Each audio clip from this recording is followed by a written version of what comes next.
दिसंबर तिमाही में भारी उठापटक के बावजूद साल 2021 में शेयर बाजार ने 24% से ज्यादा का रिटर्न दिया।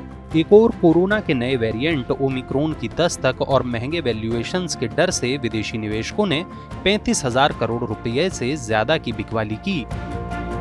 तो दूसरी ओर अच्छे जीएसटी कलेक्शन, एक्सपोर्ट्स के मजबूत आंकड़ों से नतीजों में मजबूती जारी रहने की उम्मीद बढ़ गई।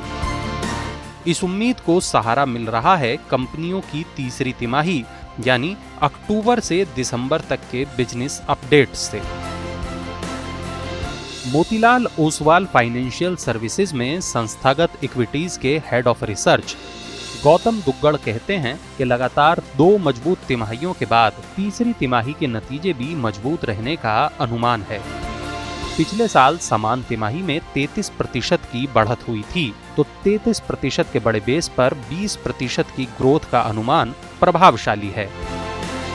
लेकिन ये मुख्य तौर पर केवल 4 सेक्टर्स मेटल, फाइनेंशियल, तेल गैस और आईटी के दम पर संचालित है। ग्रोथ का 2/3 हिस्सा मेटल और तेल गैस सेक्टर से, जबकि बाकी हिस्सा फाइनेंशियल सेक्टर से रहने का अनुमान है।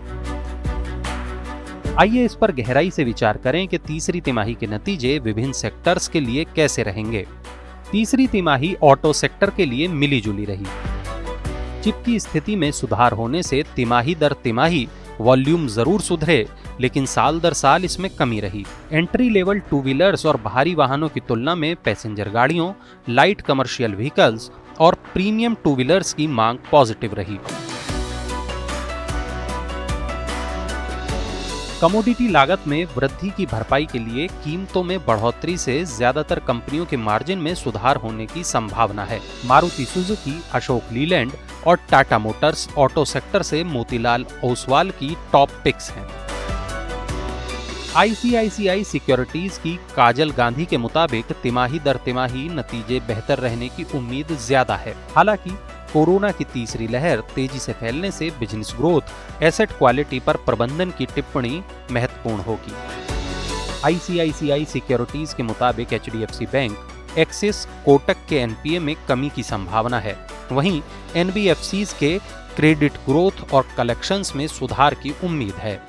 Morgan Stanley ICICI bank, axis bank और एचडीएफसी बैंक पर ओवरवेट है। अच्छे त्योहारी सीजन, शादियों की रुकी हुई मांग लौटने से डिस्क्रिशनरी सेगमेंट यानी कम जरूरी उत्पादों में भी मजबूत ग्रोथ की संभावना है।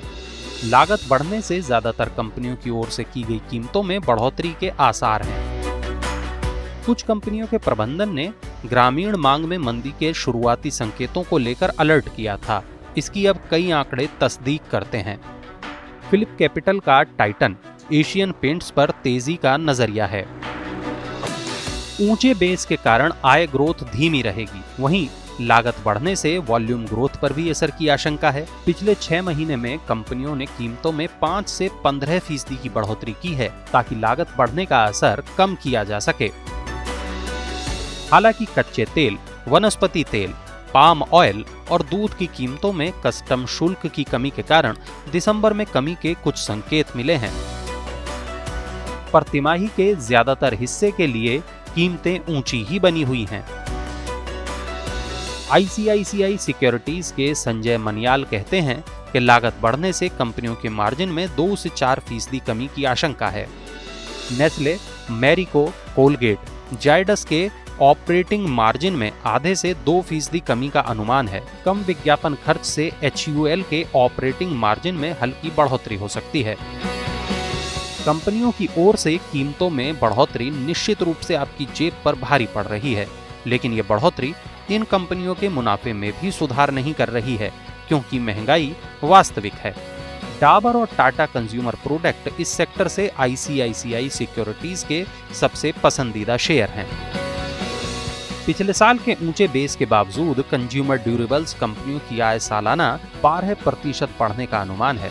आय में ग्रोथ का बड़ा हिस्सा कीमतों में बढ़ोतरी से आने की उम्मीद है।